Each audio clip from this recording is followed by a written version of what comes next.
tarde, estimados irmãos e irmãs. Hoje nós iniciamos a nova jornada na vida da nossa paróquia, com muita alegria e gratidão. Acolhemos a todos os ministros extraordinários da Sagrada Comunhão que foram convocados para este processo de atualização. Também, com a mesma alegria e gratidão, acolhemos a todos os novos meninos e meninas que foram eleitos, segundo a vontade de Deus, para fazer parte deste grupo que hoje iniciamos oficialmente os nossos trabalhos. Para o dia de hoje, nós iniciaremos essa apostila, nosso primeiro encontro. Nosso encontro vai ser, em média, uns 45 minutos. São 4, 3 e 10. Os 45 minutos deixarei uns 10 minutos, 5 minutos para algumas perguntas, algumas dúvidas, porque a nossa paróquia estará acolhendo o pessoal para a caminhada das famílias. Então, o encontro de hoje será bem breve, mas não menos frutuoso do que os próximos. Vamos iniciar esse texto. Qualquer dúvida, comentário, colocação, fala, levanta a mão. Padre, explica melhor, Padre, eu não entendi, para que a gente possa construir juntos este conhecimento e, sobretudo, nos aprofundar neste tão precioso mistério que se chama a Eucaristia. Preparei este material para começarmos a falar justamente sobre o motivo central da nossa fé, que é a Eucaristia. O Papa São João Paulo II, que recentemente nos deixou, foi 2005, não foi? Isso. 2005 nos deixou. Papa muito mariano, mas um Papa muito eucarístico. Ele escreveu este documento, Eclésia de Eucaristia, a Igreja da Eucaristia, como quiser. E ele disse: a Igreja vive da Eucaristia. Então, se a Igreja vive da Eucaristia, é porque a igreja se alimenta, a igreja se nutre, a igreja é fortalecida, é animada, é iluminada, é fortalecida pela Eucaristia. E ele continua: esta verdade não exprime apenas uma experiência diária de fé, mas contém em síntese o próprio núcleo do mistério da igreja. Então, nós cremos piamente que a Eucaristia é o núcleo, é o centro deste tão grandioso mistério que é a igreja. Fala a igreja, tirando o Jorge que está estudando teologia, não sei se ele já pegou essa disciplina, que é eclesiologia. Ainda não. O que é que significa mesmo a palavra igreja? O que vocês sabem? Falem o que vocês sabem. O que é que significa mesmo a palavra igreja? Aí fala muito, vamos para a igreja, precisamos ajudar a igreja, porque eu sou igreja. Mas o que é mesmo a igreja? Para dizer que a Eucaristia é o núcleo dela. Comunidade. Isso. Nós somos igreja. Certo. Todos Mas em o comunhão. que é? Todos em comunhão. Também é comunidade, é comunhão, é pertença. Tempo sagrado.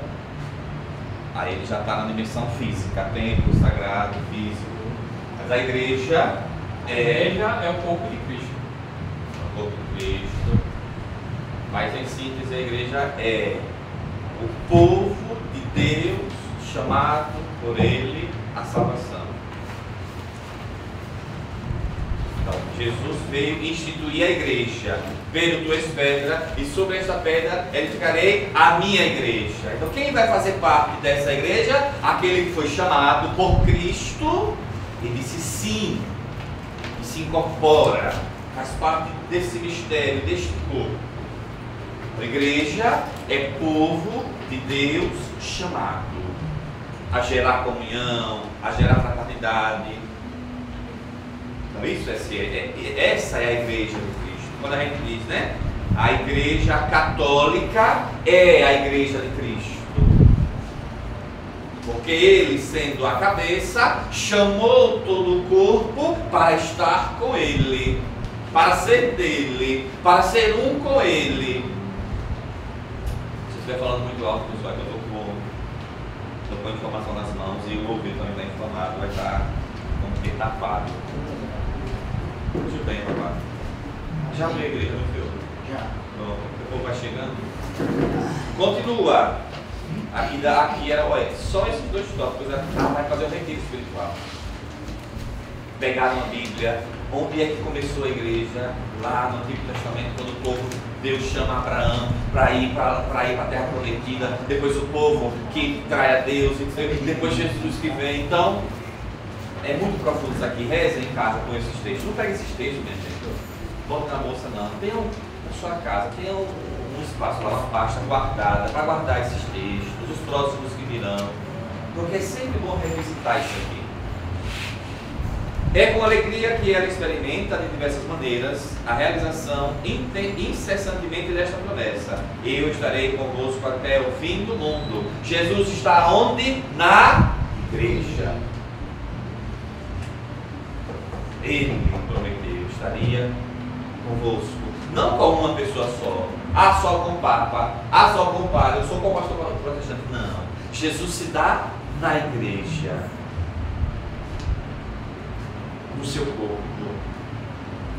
Mas na Sagrada Eucaristia, pela conversão do pão e do vinho no corpo e sangue do Senhor, goza desta presença com uma intensidade sem par. Única, presença única a Eucaristia. Jesus está presente, né? Quando eu falo isso muito na homilia, na missa da Ascensão do Senhor, da Páscoa, né? Jesus subiu aos céus. Ele nos deixou órfãos? Não. Ele continua presente em nós, na pessoa do irmão, na pessoa do pobre, na pessoa do doente, na palavra, na oração e, sobretudo, na Eucaristia. O Espírito Santo que é derramado, a gente chama as formas de presença de Jesus. Quando vocês ouvirem essas expressões, saibam, né? Jesus, ele está presente de maneira ímpar, né? De maneira especial na Eucaristia, mas ele também tem formas de estar em outras coisas, pessoas, as bênçãos que nós damos, de alguma forma a graça de Deus vai acompanhando. Desde o Pentecostes, quando a igreja, o povo da aliança, iniciou a sua peregrinação para a Pátria Celeste, esse sacramento divino foi ritmando os seus dias. Essa palavra ritmo, lembrem-se de coração. Quando uma pessoa está com problema no coração, que o coração está com disfunção elétrica, alguma coisa que acontece lá dentro para você explicar, a pessoa tem que botar um marca-passo. O marca-passo é um aparelho que dá choque no coração, que é um músculo, para ritmá-lo. Olha que bonito. Essa palavra é muito cara para nós. O Papa, quando escreve um texto, os seus assessores, já é ritmado. Já chegou na hora.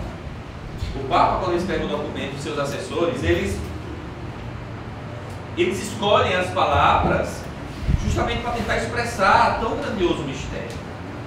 Então, a igreja vem sendo ritmada. É o marca-passo que vai dando a direção, que vai fazendo com que o coração tenha vida e pulse, seja alegre, transborde alegria, vida e esperança. E isso nós temos onde? Na Eucaristia.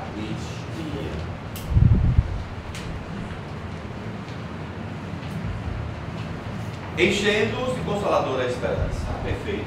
Isso aqui. Eu estava almoçando na casa do paroquiano. Fiquei muito feliz pelo almoço e tal, mas eles são do ECC. Quem é do ECC mesmo aqui? Levanta a mão, por favor. Fiquei muito feliz. 2 módulos do ECC. É do seu grupo aí. Vocês falaram muito bem da senhora. Se eu soubesse, tinha arriscado o nome da senhora. Brincadeira, mas falaram muito bem da senhora, viu? E 2 módulos do ECC, Jorge, não sei se o Jorge conhece. Já fez o ECC, Jorge? Você vai fazer. Senhor.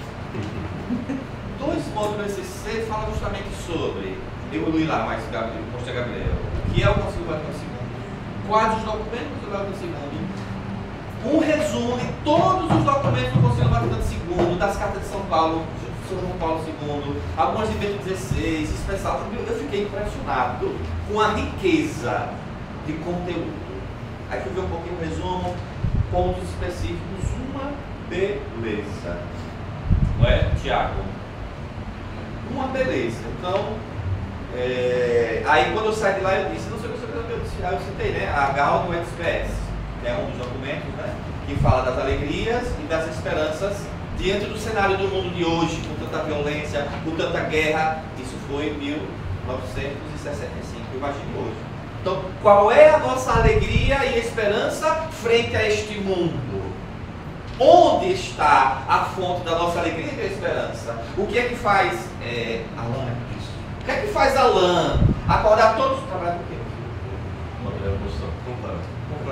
O que é que faz Alain todos os dias ir para o material de construção, conviver com sua família, tal? O que é que alimenta ele? O que é que anima ele?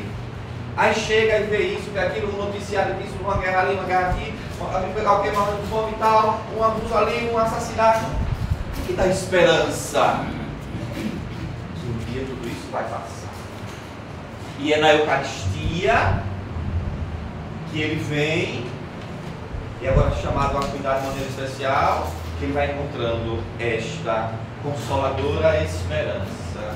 Está doendo, a cruz está pesada, o sofrimento está grande, mas Jesus vence todas essas realidades. E é na Eucaristia que a gente experimenta um pouquinho do céu, porque tudo isso só vai passar, esse mundo só vai passar quando ele voltar para a gente ir para o céu. Só que a Eucaristia é céu, minha gente. Quem já é ministro? E vocês que vão ser ministros, nunca percam essa dimensão. Cada Eucaristia que você pegar para dar para alguém ou comungar, é o céu que se faz presente ali. Mesmo que você às vezes possa duvidar, mesmo que às vezes lhe falte a compreensão, creia, é o céu que lhe consola, que lhe dá esperança e que você leva para outras pessoas. Até aqui, dúvidas, comentários. Eu dou informação para a ministra, para a Ângela. Cadê a Ângela? Para quem mais, Ângela? A turma de Ilma Nucci. Aparecida. Cadê a Aparecida? Aqui. Você também? Val. Não, de Val não. Nem essa, nem essa. Muito bem. Ah, licença só um pouco. Você já À vontade, bota a geladeira, senão a gente for beber não. Não é pra gente não, Maria. Não é pra gente não, é? Ela tá caminhada essa pastoral. Mas não somos a caminhada pastoral, né? O Concílio Vaticano II, brevemente. Padre, o que são os concílios? Os concílios. Um sinônimo de concílio é reunião, é uma convocação. A igreja, sempre que precisa discutir, resolver algum tema teológico ou pastoral, convoca membros de todo o mundo para sentar, rezar, discutir e apresentar para a igreja. Então, desde o início tem os concílios. Hoje, graças a Deus, é mundial, mas teve tempo que não era mundial, era só europeu. Mas hoje, graças a Deus, os papas têm aberto mais. E o Concílio Vaticano II foi o último grande concílio que reuniu a igreja para discutir as questões mais no tocante pastoral, né? O mundo moderno, as novas ciências, como a igreja iria se comportar diante deste novo mundo. Porque vocês se lembrem que Jesus disse: vocês estão no mundo, mas não são do mundo. Mas nós estamos no mundo. Gilvan não pode chegar hoje e dizer: eu sou cristão e eu não vou pagar água e energia não, porque tudo é de meu pai, tudo é de Deus, é de meu pai, então eu não vou pagar não. Nós sabemos o poder de Deus, que no instalar de Deus, Deus pode mudar aquilo. Mas essa compreensão cabe nesse sentido. Então, como nós vamos nos relacionar com as leis civis, as leis sociais? Como propôs Jesus para este mundo? Porque, olha, às vezes a gente olha para o mundo, porque o jovem não quer nada, porque está com muita violência, está com isso, com aquilo, tal. Mas a gente tem que olhar para tudo isso e se perguntar como eu tenho que propor Jesus para essas pessoas. Porque Jesus veio para os doentes. Às vezes a gente quer o mundo, quer pessoas já prontas. Vocês que são da catequese dos jovens, quer jovens que venham, que prestem atenção, tudo tal. Mas não. Vocês vão receber, estão recebendo jovens doentes mentais, doentes emocionais, doentes nas relações familiares. E são para esses jovens que vocês precisam dizer, olha, Jesus é a esperança. Então não olhar para o mundo com um olhar negativo, olhar para o mundo também com esperança. Quem veio aí para me ajudar, que eu estou com a garganta doente já? Justamente afirmou que o sacrifício eucarístico é fonte e centro de toda a vida cristã. Com efeito, na Santíssima Eucaristia está contido todo o tesouro espiritual da Igreja, isto é, o próprio Cristo, a nossa Páscoa e o pão vivo que dá aos homens a vida mediante a sua carne, vivificada e vivificadora pelo Espírito Santo. Por isso, o olhar da Igreja volta-se continuamente para o seu Senhor, presente no sacramento do altar, onde descobre a plena manifestação do seu imenso amor. Vamos passar a muito claro o que é a Eucaristia para a nossa Igreja. Número 2, o chamado. Lucas 10, 2. Sempre que tiver formação, a Bíblia, eu preferi colocar aqui porque eu sabia que nem todo mundo ia trazer a Bíblia. Mas o texto bíblico para a meditação é este, que vocês só conhecem. E lhes disse: a colheita é grande, mas os trabalhadores são poucos. Portanto, peçam ao Senhor da colheita que mande trabalhadores para a colheita. Primeiro ponto: chamados pelo Mestre.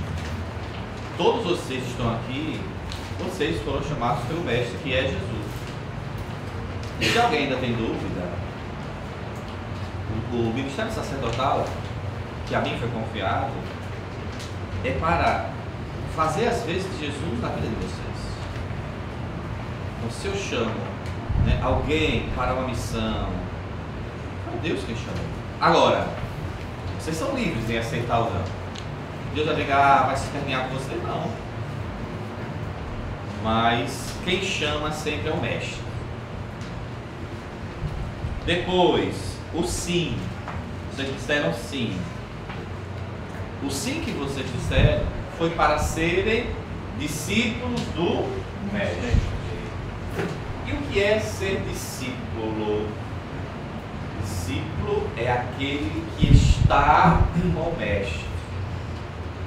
Discípulo é aquele que está na escola do Mestre. Jesus esteve aqui conosco, passou 3 anos. 3 anos. Antes de morrer tudo, foi nesses 3 anos que ele formou os seus discípulos. Então, Jesus não mandou logo os discípulos, nos chamou hoje o Padre Afonso e mandou logo para a missão. Eu fui fazer curso vocacional com o Geórgio em 2009, não esqueço. 31 de agosto, 31 de julho e 1º de agosto, primeiro curso vocacional. Chego lá no seminário, começa a conversar comigo, e a menina diz: e aí, Afonso, preparado para 8 anos de estudo? Eu digo: como é história? Tem que estudar 8 anos. Olha. Na minha cabeça era chegar lá, dizer que queria e ia. Pronto. A má compreensão do discípulo. Eu achava que já tinha que ir logo. Mas não, eu precisava passar pelo caminho de discípulo, de conhecer quem é Jesus, a sua proposta, a sua doutrina, para depois eu ser enviado. Então vocês foram chamados primeiro para serem discípulos. Daí a frequência das formações. A gente vai aceitar a falta da formação. Na questão de hoje, né, Rosi, alguém faleceu na família, morte e o trabalho. Trabalho remunerado, né? Porque vocês trabalham em casa de vocês têm suas atividades. Ah, porque eu fui na minha casa não sei onde trabalhar assim. Não é justificativo. Trabalho remunerado, que você não possa faltar, e questão de saúde. Fora isso, o discípulo tem que estar aos pés do mestre. Esses encontros formativos é para formar o coração do discípulo. Porque se alguém aqui fizer como eu, achar que já está pronto, pode me avisar para a gente riscar o nome, porque ninguém está pronto. Ninguém. E nunca estaremos também plenamente prontos, né? Nem achar, só vou também quando eu estiver plenamente pronto. Também não tem isso, né? Depois, permanecer na escola do mestre. O que é que o mestre quer me ensinar? O que é que o mestre quer que eu aprenda? O que é que o mestre quer transformar no meu coração? Vocês foram chamados.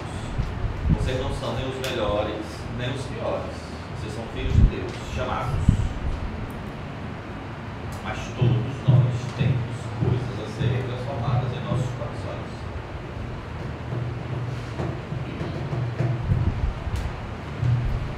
E por último, estar em comunhão com o Mestre. Isso aqui para mim é caríssimo. Comunhão. Eu estou aqui no Marcos Ferreira 2, em comunhão com o meu bispo Josafá, com o meu presbitério, meus irmãos presbíteros, com o Papa Leão. Eu estou em comunhão com a igreja. Se eu vou para a homilia e vou falar mal do meu bispo ou do meu Papa, eu estou fazendo o quê? Ferindo a comunhão.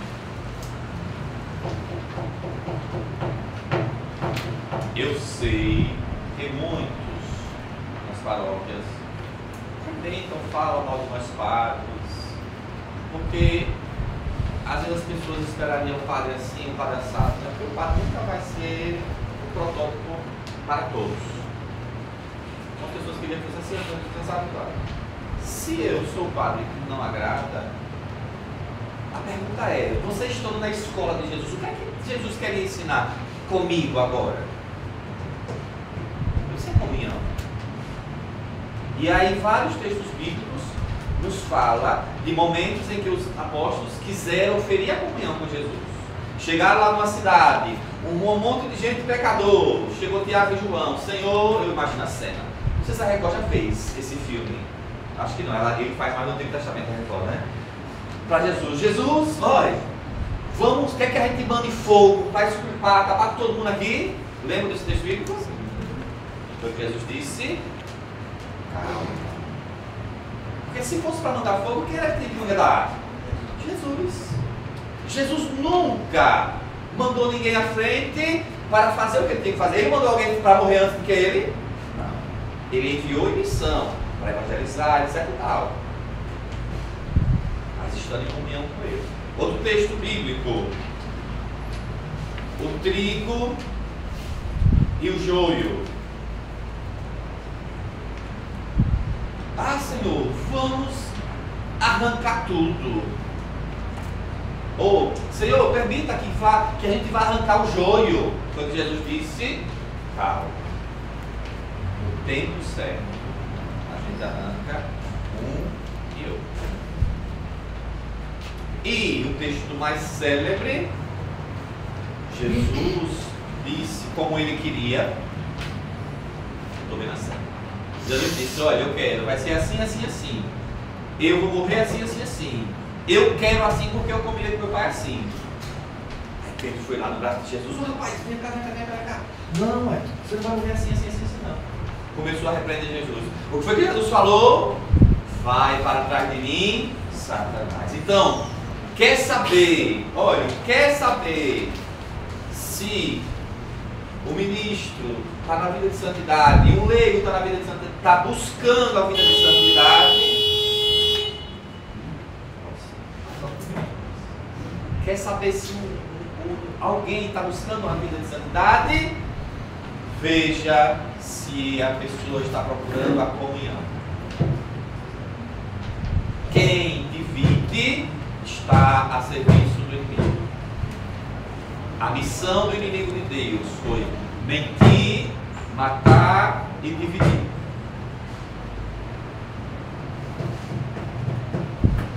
Isso é muito sério. Se falta comunhão na família, a família se destrói. Se falta comunhão com os membros do trabalho, o lugar do trabalho tem uma porta. Se falta comunhão na igreja, o inimigo faz a festa. Então, uma coisa que para mim é cara, eu tenho muitos defeitos, vocês vão conhecer alguns deles, se já começaram a ver, mas eu não abro mão da comunhão. Tudo que eu faço na paróquia, todas as decisões, tudo eu estou em comunhão com Deus da parte. Se eu vou dar uma formação, os documentos da igreja, aí você tem os documentos da igreja, todo na minha cabeça, documentos da igreja. Se vamos para os sacramentos, diretório para os sacramentos, arquidiocese. Se vamos tratar sobre a questão do casamento, tudo tal, diretório para os sacramentos. O que é que a igreja de Aracaju está dizendo? O que é que a igreja universal está dizendo? Quem sou eu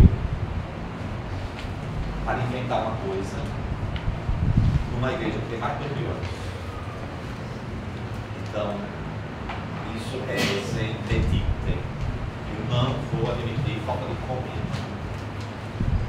Repito, vocês têm limitações como eu tenho, mas mesmo assim Deus quis chamar vocês. Mas não justifica a falta de comunhão. Teve dificuldade, não gostou, tá assim, procure paz. Principalmente, olha, principalmente quando vocês forem na casa dos seus idosos, doentes ou os enfermos, como chamamos, que vocês precisarem falar alguma coisa em nome da igreja. Isso é sério, minha gente. Isso é sério. A Eclipso vai na casa do idoso, um exemplo do seu Eclipso. Vai na casa do idoso e aí, aqui tem as orientações da igreja, da diocese, da paróquia do tal. Aí alguém pergunta, tem uma dúvida, porque o povo vai procurar você para tirar dúvida, viu? Vocês têm que conhecer o mandamento da paróquia, as coisas. Aí isso, não, esse padre aí que fica inventando coisa, olha, faça assim, assim, assim, sabe? Olha, que crédito você vai ter? A pessoa mesmo vai dizer, oxente, o ministro falando assim. Isso é falta de quê? De comunhão. No dia que eu estiver fazendo alguma coisa, eu estiver falando algo contrário à igreja ou o bispo, eu peço desculpas, sem problema. Mas desde que eu entrei no seminário, em 2009, eu disse, eu não vou entrar no seminário para brincar de ser padre, para brincar de fé. Eu era noivo, eu tinha terreno que eu comprado, eu trabalhava, graças a Deus, eu estudava na UFES, eu tinha curso técnico, eu era formado em química. Desde que eu me entendi por gente, eu nunca tinha ficado sem trabalhar, sempre gostei de trabalhar. Eu entrei no seminário porque eu não tinha o que fazer. Eu tinha muito o que fazer. Eu tinha muitos sonhos, muitos projetos. E eu não aceito que a gente trabalhe contra esse patrimônio que é a nossa igreja, que Jesus está nos dando, viu? Tem o ônus, só um minuto, o que eu estava dizendo assim, tem o ônus e o bônus, né? Tem o bônus de ser ministro, mas também tem as responsabilidades. Diga. Não sei se encaixa nesse perfil agora. Eu entregava a comunhão a uma senhora, que a família dela é toda protestante, só ela católica, que de vida, Canção Nova 24 horas. Mas aí teve uma época que o padre Anderson, ele estava assim, muito sobrecarregado. E eu, quando eu ia levar a comunhão a ela segurava a comunhão assim e ficava. Aí eu, dona Fulana, faça isso não. Aí ela chegou para mim e disse, isso aí é consagrado? Eu disse, sim, qual que é a dúvida? Ontem vieram algumas pessoas aqui rezar e o que foi passado para mim que o padre não aparece.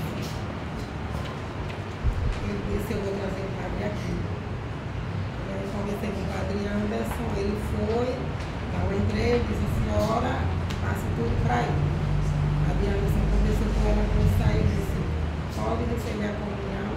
Não é ela que consagra, sou eu. Eu queria dizer a senhora, é uma mentira. É uma realidade que existe. Mas aí ter a prudência, não entrar em discussão, não querer impor o sacerdote, e aí é o melhor caminho. Depois o texto vem nos falar sobre a diferença de ministro ordenado e o ministro extraordinário da comunhão.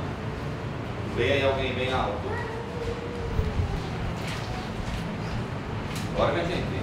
Ministro ordenado é aquele que recebe o sacramento da ordem, que consta de 3 graus: diaconato, presbiterato e episcopado. O bispo e o presbítero presidem a celebração eucarística. O diácono auxilia na distribuição da Eucaristia. O bispo, o presbítero e o diácono são os ministros ordinários da Sagrada Comunhão. Está muito claro. Quem são os responsáveis pela Sagrada Comunhão? Para presidir?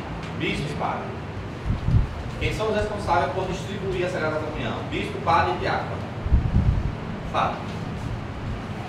Foi assim que Jesus quis. Só que, e aí nós, né, eu sou chamado ministro ordinário, no termo positivo da palavra, né? Porque nós sabemos que tem esse termo ordinário no termo negativo, né? Não tem aquela música do El Chan? Você é ordinária. Ué, essa música. Não conhece nada. Não conhece.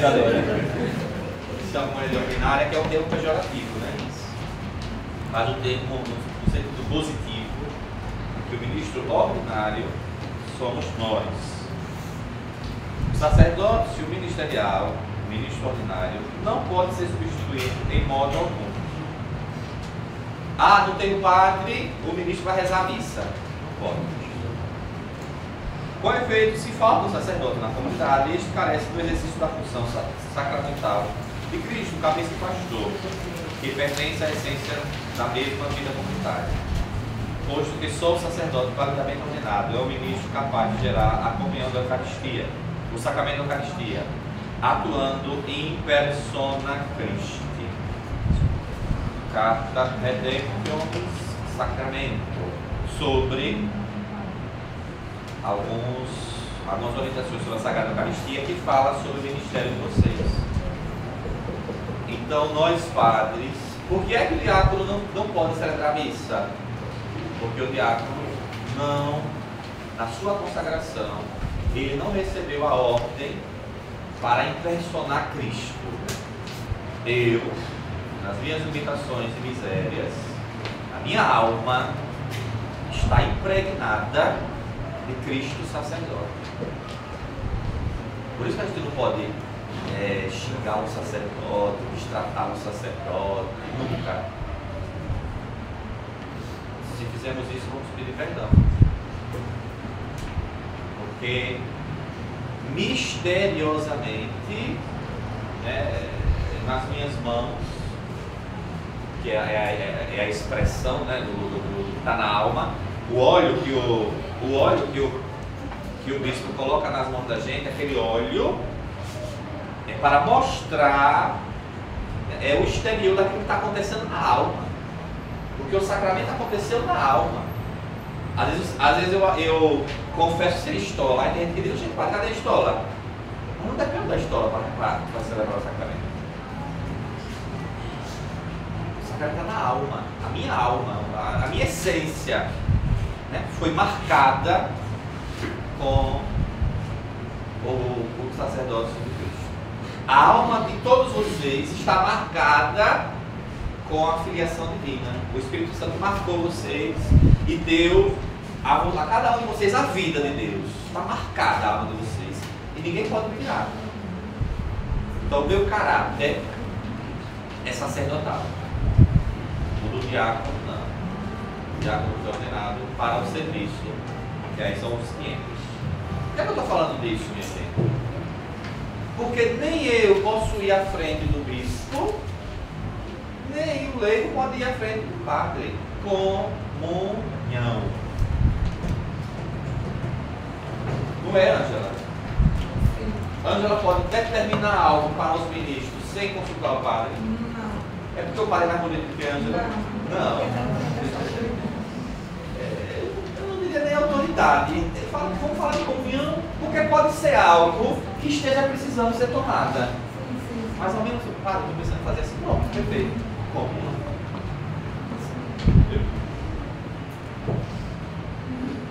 Vamos lá, uma parte histórica. Outra pessoa lê aí. O ministro extraordinário. Vamos, que está acabando. O ministro extraordinário da comunhão foi instituído por iniciativa do Papa Paulo VI em 29 de janeiro de 1973, com instrução Imensa Caritatis da Congregação para a Disciplina dos Sacramentos. Essa instituição surgiu no contexto do Concílio Vaticano II e da necessidade de auxiliar os ministros ordenados, bispos, padres e diáconos, na distribuição da Eucaristia. Sem dúvida, há uma necessidade da Igreja assim o aconselhe, faltando os ministros sagrados, podem os fiéis leigos suprir algumas tarefas litúrgicas, conforme as normas do direito. Então, tem uma missa solene aqui na nossa paróquia. Veio uma regra de padre. Precisa o ministro subir para receber a Eucaristia? Precisa. Viu? Vamos lá, continue. Estes fiéis são chamados e designados para desempenhar umas tarefas determinadas, de maior ou menor importância, fortalecidos pela graça do Senhor. Muito bem. A missão dos ministros e o tempo do serviço. Outra pessoa. O ministro extraordinário da comunhão é um leigo ou uma leiga a quem é dada a permissão, de forma temporária, para exercer o serviço relacionado à Eucaristia em prol da comunidade. Minha gente, eu coloquei aí porque é o que o texto diz. Todos nós sabemos, né? E para os novatos, né? Os mais velhos já sabem, os novatos precisam saber, né? Vocês foram chamados para serem servos de maneira temporária. Lembrando que o ministro ordinário do sacramento é sempre os sacerdotes e os bispos, que é para a vida toda. Então vocês foram chamados de maneira temporária, com fé em Deus, com muitos frutos, para esse serviço. Continue. É o ministro de Jesus presente na Eucaristia, chamado a provocar encontros entre Jesus e as pessoas. Vocês vão levar Jesus, vocês vão falar sobre Jesus, vocês vão testemunhar Jesus para que as pessoas encontrem Jesus. O ministro tem que ser uma pessoa que leva as pessoas a encontrar-se com Cristo, no seu falar, no seu vestir-se, no seu testemunho. Quando for levar a Eucaristia, mas não é aquele idoso. Às vezes o idoso não fala, não vê, mas ouve perfeitamente. Preparar uma reflexão boa, rezar. É que Deus quer falar, preparar uma reflexão boa. Não levar como mais uma vez. Né? Eu já tive experiência de visitar idosos e tal, e aí eu pergunto, ele entende que a gente fala, a sua parede entende tudo, só que não responde nada. E aí ele li o texto, falei, tá, de repente o idoso começa a chorar tudo, então aquilo alcançou o coração. Então isso é muito sério, vocês têm que levar Jesus, fazer com que as pessoas se encontrem com Jesus. Vamos lá, continuar. É uma pessoa amada por Deus, escolhida dentre muitas pessoas para um serviço da sua igreja.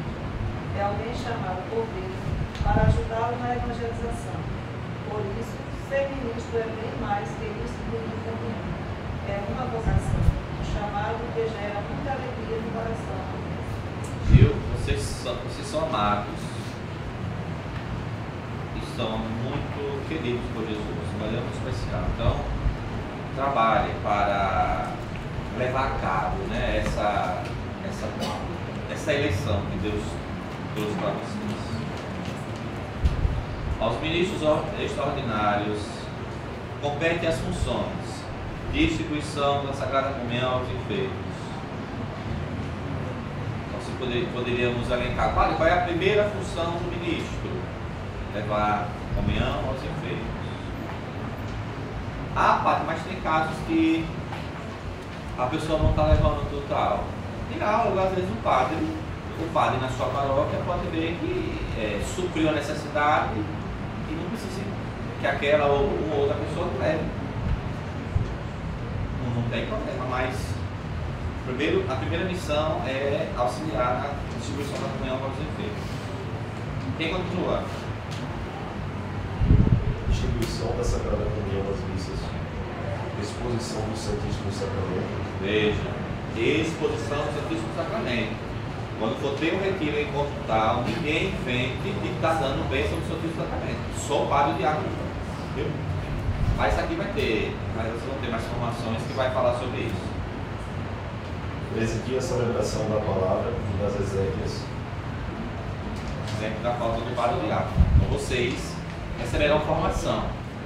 Como fazer uma exéquia? Como fazer uma celebração da palavra? Padre, não vai precisar não. Mas e é por isso que vocês vão aprender. Aí vai para o retiro. O padre não pode, o diácono não pode. Você pode no retiro fazer a celebração da palavra para aqueles retirantes. Oi, Vera Lúcia. Tá aberto aí, Gabriel? Vai levar a gente lá, falou. Gabriel vai levar a senhora lá. Dúvidas? E concluindo, a duração do mandato de um ministro extraordinário da Sagrada Comunhão varia conforme a diocese, mas geralmente é concedido um período de 2 a 3 anos. Aqui na arquidiocese de 2 anos, né, Ângela? A cada 2 anos pode ou não renovar, com a possibilidade de renovação. Para vocês, né, os novatos, quando o bispo vier aqui para instituir a vocês receberão a autorização de ficar por 2 anos. Depois de 2 anos, você está com então coordenadora Ângela, vamos avaliar se renova de todos ou se chama outros. Por quê? O que é que está dizendo aí? O objetivo é permitir a participação de diferentes fiéis na comunidade, evitando a permanência excessiva da mesma pessoa no ministério. Essa palavra aqui é riquíssima de gente. Graças a Deus. As missas cheias aqui, por que não? Então, por que não deixar que outras pessoas, os jovens ali, olha, estão olhando, né? Por que não deixar que esses jovens futuramente também assumam? Olha aqui, eu fiz questão de escolher um jovem como o Caio, de 18 anos, completado recentemente, que a idade mínima é 18 anos, e temos quem é o mais velho? Quem tem 70? 74. Quem tem 75? Então, é Josete. Caio, o mínimo, Josete 74, tem intermediário, jovem, então, casais, não casais, então, para tentar mostrar a cara da nossa igreja. E repito, como Deus está dizendo, permitindo que outras pessoas, daqui a 2 anos, Alain vai chegar, padre, ótimo, beleza, muito obrigado, mas eu estou à disposição, padre, se o senhor preferir colocar outras pessoas, pronto. Quem sabe depois volta, nem outra oportunidade. Então eu quero que isso esteja no coração dos novos e dos que já estão, para que a gente possa, né, sem precisar, algumas pessoas quando eu cheguei aqui, vixe, porque o padre vai tirar os ministros, chamou outros, vai tirar, não, por enquanto continua tudo como está. Por enquanto continua tudo como está. Se tem um ministro que já é, né, que rezou, pensou, poxa, né, vou dar oportunidade a outros, ou já tá bom, ou de procura particular para a Ângela, mas eu não vou chegar, espero não precisar chegar, e se precisar também, caso ocorra um escândalo, caso eu tenha provas materiais que os ministros estão, algum ou outro, está faltando a comunhão, o respeito do tal, eu tenho que agir. Eu não vou deixar Cleidson tá usando e abusando do ministério, ele está profanando a Eucaristia, e está quebrando a comunhão com a igreja, né? Então eu não vou chegar para os mais velhos e pedir a carteira. Não vou fazer isso. Eu prefiro, como eu conversei com a Ângela, tudo, eu prefiro apelar para a consciência. Você reze, analise, fez direitinho. Não, dá para eu renovar por mais 2 anos? Ou mudar? Sem, eu não quero neura, eu não quero que fique agoniado com isso. Serviço. Oi, José. Com a sua licença, eu já estou com muitos anos de ministra, desde já do hospital normal. Depois fui para o Santa Maria também, outros 3 anos. Então, com a sua licença, o senhor pode até receber minha carteira, para dar lugar a outras pessoas. A gente vai conversando, viu? Sempre tudo direitinho. Mas eu não estou aqui, minha gente. Porque assim, o que é que eu penso? Né? Não tenho nada pessoal contra ninguém aqui. Trabalhei aqui em 2013, 2014. Gosto de todos vocês, não tem motivo de raiva de nada. Mas eu só queria que a gente caminhasse. Como eu estou sendo muito sincero com vocês, caminhar nessa sinceridade. Poxa, dá para continuar? Dá para eu renovar por mais 2 anos? Beleza. Vê, não, vou pensar direitinho tudo. Mas o conselho que eu dou é rezar. Se coloque diante de Deus. Olhe sua vida. Olhe suas atividades da igreja. Né? E faça o discernimento. Pronto. Se você chegar e disser, não, ainda dá por mais 2 anos. Beleza, não tem problema nenhum. Vamos renovar todo mundo. Tem que ser assim. Então, para os novos, já rezaram discernimento, deram ok. Para os mais velhos, rezem, façam o discernimento. E aí, durante a semana, vocês vão dando o ok à Ângela, porque a gente precisa também preparar as documentações tudo direitinho. Dúvidas, perguntas? Não? Olha, comecei 3 e 10. Então, 3 faz 4. 40 minutos. Ah, tem esse tópicozinho aqui, olha. O cronograma das formações. Minha gente, esse dia e horário tá bom para todo mundo, dia de sábado à tarde.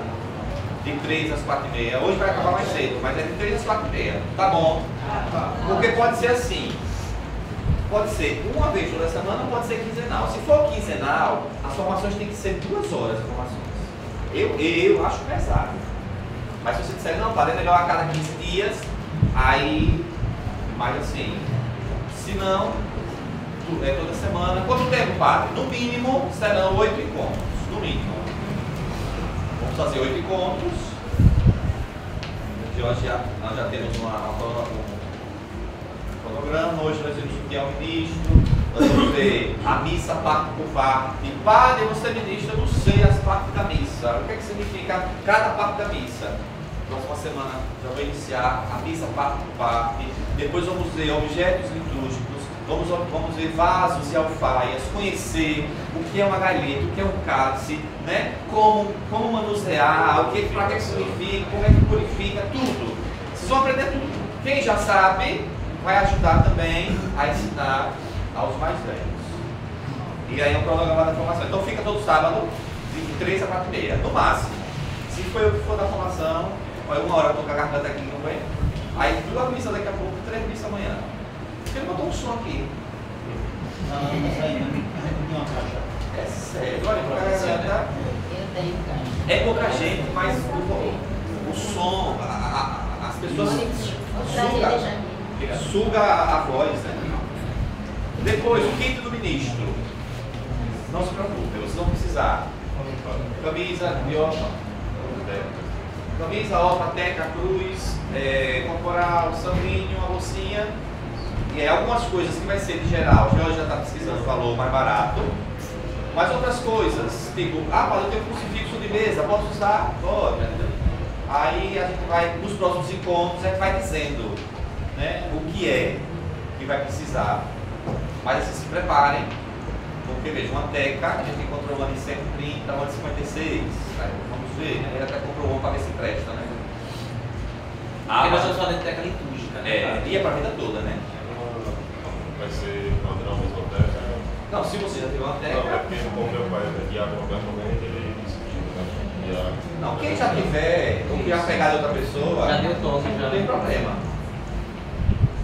O dia da investidura, a renovação, eu quero ver, agosto, setembro, outubro, eu quero ver se a gente faz isso no finalzinho de outubro. Depois da festa de Aparecida. Depois da festa de Aparecida, marcar com o bispo. Eu pensei, o que é que vocês dizem? Porque no domingo, a missa da comunidade é no domingo de manhã, 7 horas da manhã, né? Ou à tarde. E aí, o que vocês acham? Pela manhã mesmo? A missa da comunidade mesmo, que é quem está nas pastorais, quem está nos grupos, é que sempre vem marcar com ele, né? E depois a gente faz um café para ele, como vocês já fazem, né? Pronto. Eu estou satisfeito. Licença privada, essa partida foi o senhor mesmo que indicou, aí eu trouxe para o senhor. Nossa. Bem interessante esse rosto, né? Aqui, Ministério, Dia do Senhor, Ano Litúrgico, Missa Participar, sabe? Ótimo. Símbolos, gestos. Muitas observações aí, né?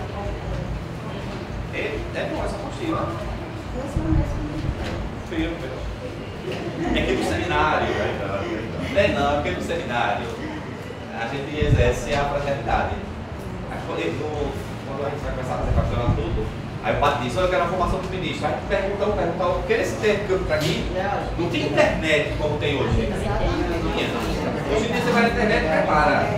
Pede lá IA, mas aqui eu fui público, não é? Vai ficar GPT. Então, qual é o conselho? Tem um material também que eu tenho, por incrível que pareça, isso é melhor ainda do que a entrada que eu fiz. Porque se tivesse em PDF, né, a gente poderia passar. Mas vamos ver. Eu vou ver se eu acho essa. E aí passa a título de conhecimento, né? Aí eu quero me aprofundar pessoalmente. Mas muito boa, os objetos, tudo direitinho. E esse aqui, quem deu? Essa é Dona José. Essa é a minha. Nós somos igreja, corpo de Cristo, mistério da igreja, que é a Eucaristia. Ótimo, essa só falta.